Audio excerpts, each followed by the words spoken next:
En manchette aujourd'hui, plusieurs maires de la région de retour dans leur chaise et des succès et des déceptions pour les Huskies et les Foreurs. Le TVA Nouvelle commence maintenant.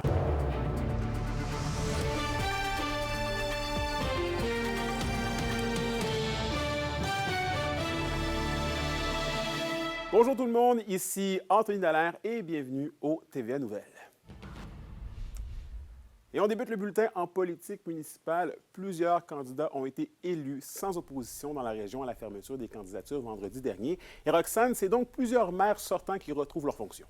Effectivement, Anthony, cette réalité de gagner les élections sans opposition est de plus en plus courante, surtout dans les petites municipalités, mais c'est aussi le cas dans des municipalités plus populeuses comme à Lassar ou Yves-du-Bay. Le maire sortant n'a pas eu d'adversaire. À Malartic, Martin Ferron a aussi été reconduit après plusieurs mandats.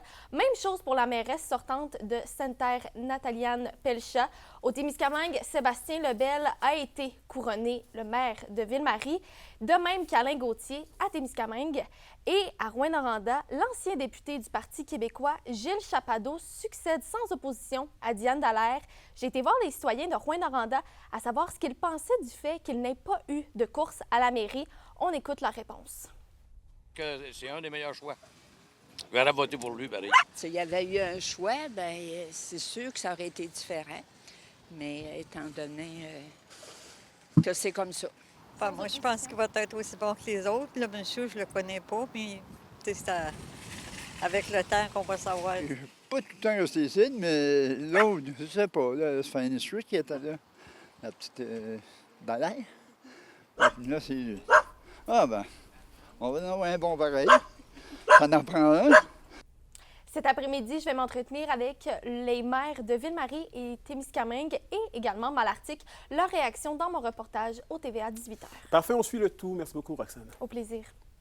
Et dans nos forêts maintenant, le risque de feu demeure élevé dans la région, particulièrement à Rouyn-Noranda. La SOPFEU signale un indice de danger d'incendie extrême et un feu maîtrisé. Un autre boisé également en activité à Val-d'Or au lac de Montigny. Les équipes ont réussi également à le contenir. L'interdiction de faire des feux à ciel ouvert est d'ailleurs toujours en vigueur et la SOPFEU demande de ne pas procéder au brûlage de feuilles mortes ou de rebuts végétaux. Et on revient sur l'incendie à l'hôpital de Rouyn-Noranda. Le CISAT confirme que 4 des 8 salles du bloc opératoire sont à nouveau accessibles. Les travaux ont été complétés la semaine dernière. Les chirurgies urgentes, semi-urgentes, oncologiques et les césariennes peuvent être à nouveau réalisées. Quant aux salles 5 à 8, les travaux sont débutés et devraient être terminés d'ici la fin du mois de novembre. Les personnes avec des besoins en chirurgie non urgente pourraient être opérées dans une autre installation de la région. Et à Val-d'Or, 3 ans après le début des travaux, le nouveau parc des Pionniers est officiellement inauguré. Plusieurs installations pour l'activité physique sont désormais accessibles à la population, dont un circuit piétonnier, des stations d'exercice, une balançoire pour adultes et des jeux pour les enfants. Le projet d'aménager un tel parc à l'angle de la rue Germain et de l'avenue Delormier remonte au début des années 90 et une première participation citoyenne a eu lieu en 2011. Et on continue de se poser la question, est-ce possible de vieillir dans un milieu éloigné en 2025? Après celui de Simone Thibodeau, 89 ans, de Val-Paradis, je vous propose le portrait de Mme Huguette Boivin-Charon qui a fêté ses 93 ans la semaine dernière à Villebois. Bien que Mme Boivin-Charon soit encore en forme, certaines tâches du quotidien deviennent de plus en plus difficiles pour elle et l'empêchent de vivre complètement seule. Néanmoins, grâce à sa famille, cette dernière a su se tisser une toile d'aide pour lui permettre de vieillir là où elle a grandi toute sa vie. Je veux que ça aille bien jusqu'à la fin. Huguette Boivin-Charon, 92 ans, est la preuve qu'avec la bonne méthode, le bon tissu social, il est possible de vivre longtemps, bien et loin de tout, à la maison. L'aide là, que j'ai eue, là, c'est mon fils. Parce que j'étais plus capable de rester dans l'autre maison tout seul. Fait que plutôt que de m'en aller dans un foyer, bien, il a préféré me garder ici avec eux autres. Installée dans la résidence érigée par son père dans les années 30, Mme Charon a bien l'intention d'y vivre jusqu'à ses derniers instants. Parce que si je serais poignée dans une maison de pension, ben non, à l'hôpital, là, je serais bien malheureuse. Tandis que là, ici, là, on est bien. Ce souhait est possible grâce à l'aide de l'un de ses 7 enfants, assisté de l'un de ses 16 petits-enfants qui sont toujours presque à portée de voix. Bien, on est allé chercher l'aide qu'on pouvait avoir, mettons, de santé et services sociaux. Avoir un infirmier qui vient au moins une fois par semaine. Après ça, son médecin qui vient la visiter. L'aide au bain. Et puis le reste, ben c'est se donner ses petits bonheurs quotidiens, mettons. Si on a la chance d'aller dehors, faire du bois de poêle ou aller se promener. Un autre aspect important de ce cercle est l'ajout de Guylaine Tremblay, qui agit à titre de dame de compagnie. Cette dernière passe 37h30 par semaine avec Mme Charron. C'est pas assez, hein? Ça doit. C'est donc du lundi au vendredi, de 9h à 16h30, que Guylaine Tremblay accompagne Mme Charron comme une bénéficiaire, voire même comme une sœur. On a plein de projets. Parce que Mme Charron là, est autonome, là. Puis là, elle est en train de nous montrer à faire des mots croisés. J'en ai jamais fait, j'en fais avec elle, des mots croisés. Oui, il faut des personnes comme nous. C'est ça qui fait qu'on les garde dans la maison ici, dans les régions éloignées. Puis c'est important. Puis ce qui se passe ici, il reste ici. Ah oui, ça, on l'a bien dit, là. C'est comme au chalet, là. Hein? Selon la Régie de l'assurance maladie du Québec, le montant total des services d'aide à domicile diffère d'une personne à l'autre. Toutefois, plusieurs programmes d'aide et des crédits d'impôt sont disponibles. Toujours selon la RAMQ, les tarifs en 2023 d'une chambre individuelle dans un CHSLD public peuvent s'élever jusqu'à 2079,90 $ par mois. Au-delà du prix, Pierre-Olivier Charron témoigne avoir sa grand-mère près de lui au quotidien vaut tout l'or du monde. Tu sais, moi, c'est elle qui m'a élevé dans un sens. Là. J'ai tout passé mon temps avec de jeunesse. Fait que, tu sais, la part d'une journée à l'autre, c'est impossible dans ma tête. Fait que l'avoir avec moi tous les jours, là, c'est incroyable. Là. Pour lui et son père, Mme Charron est tout le contraire d'un fardeau. Pour Huguette Boivin-Charron, l'amour est ce qui les tient soudés. Tu sais, là, il y a beaucoup de monde là, qui pourrait s'occuper de moi aussi, là. Fait que je me dis, si jamais que je viens trop pesante, peut-être là, que ça va être un fardeau pour eux autres, mais ils sont forts. Ils ont de la force. Anthony Dallaire, RNT Nouvelles, Villebois. Les Huskies de Rouyn-Noranda et les Foreurs de Val-d'Or étaient en action ce week-end. Entre défaites crève-cœur et victoires surprenantes, quoi retenir de la fin de semaine? Les réponses au retour.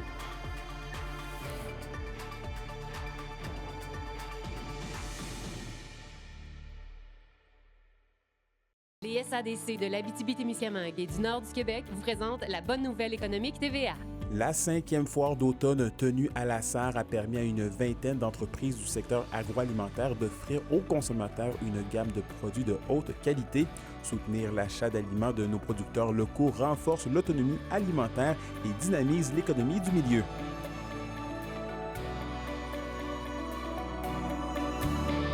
Les SADC, partenaires de l'économie de la région. Et au culturel, la troupe à cœur ouvert recrute. Elle est à la recherche de nouveaux talents pour participer à ces nouveaux projets. Pour ce faire, une rencontre d'information aura lieu dimanche le 19 octobre prochain à 13h au local de la troupe. Les personnes qui désirent s'impliquer à titre de comédiens, chanteurs, danseurs, même à l'arrière-scène, sont les bienvenus. Et au sport, les Huskies de Rouyn-Noranda et les Foreurs de Val-d'Or étaient en action ce week-end. Et Olivier Lameute a pris sa revanche lors du deuxième duel de la 117. Oui, absolument, Anthony. Une victoire de 5-2 face au Varéor vendredi soir.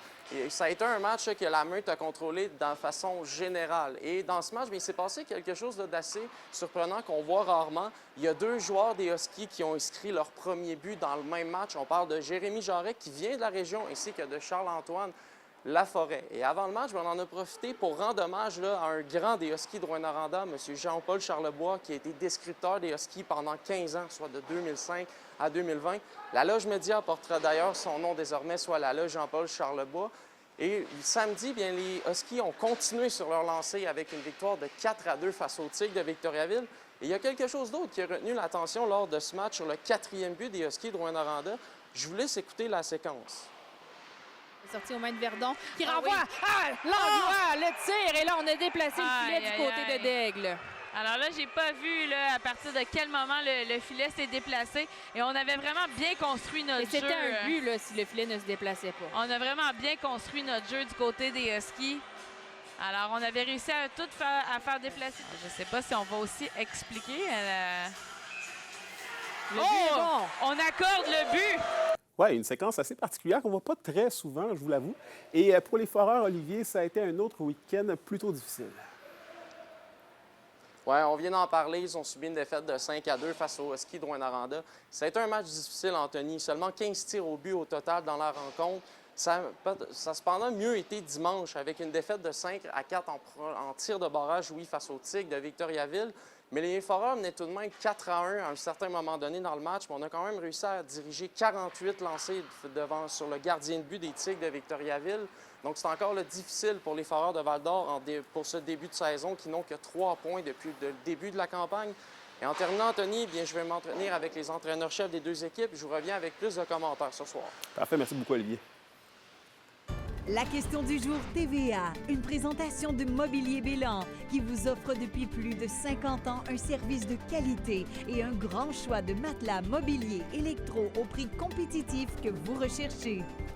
Et à la question du jour, on vous demande, êtes-vous satisfait du début de saison de hockey des Huskies de Rouyn-Noranda et des Foreurs de Val-d'Or?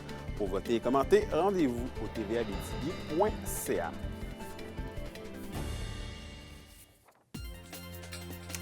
Pour une nouvelle importante à nous communiquer, contactez-nous, nouvelles au pluriel @rncmedia.ca, par téléphone au 1-866-463-4636 et notre site web tvaabitibi.ca.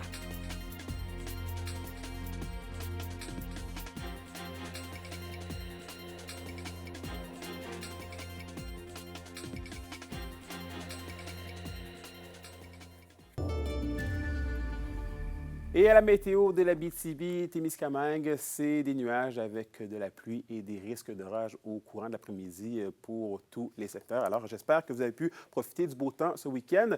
Les maximums devraient osciller entre 24 et 25 degrés Celsius pour ce soir. Et cette nuit, c'est toujours de la pluie avec des orages pour la région.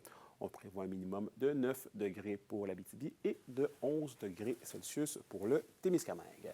Et voilà, c'est tout pour nous ce midi. Merci d'avoir été des nôtres. N'oubliez pas qu'on est sur YouTube et XTV Abitibi-Témiscamingue si vous voulez aller voir ou même revoir les reportages et bulletins de nouvelles de nos collègues. Bref, nous, on se retrouve au TVA 18h pour la suite des choses. D'ici là, prenez soin de vous.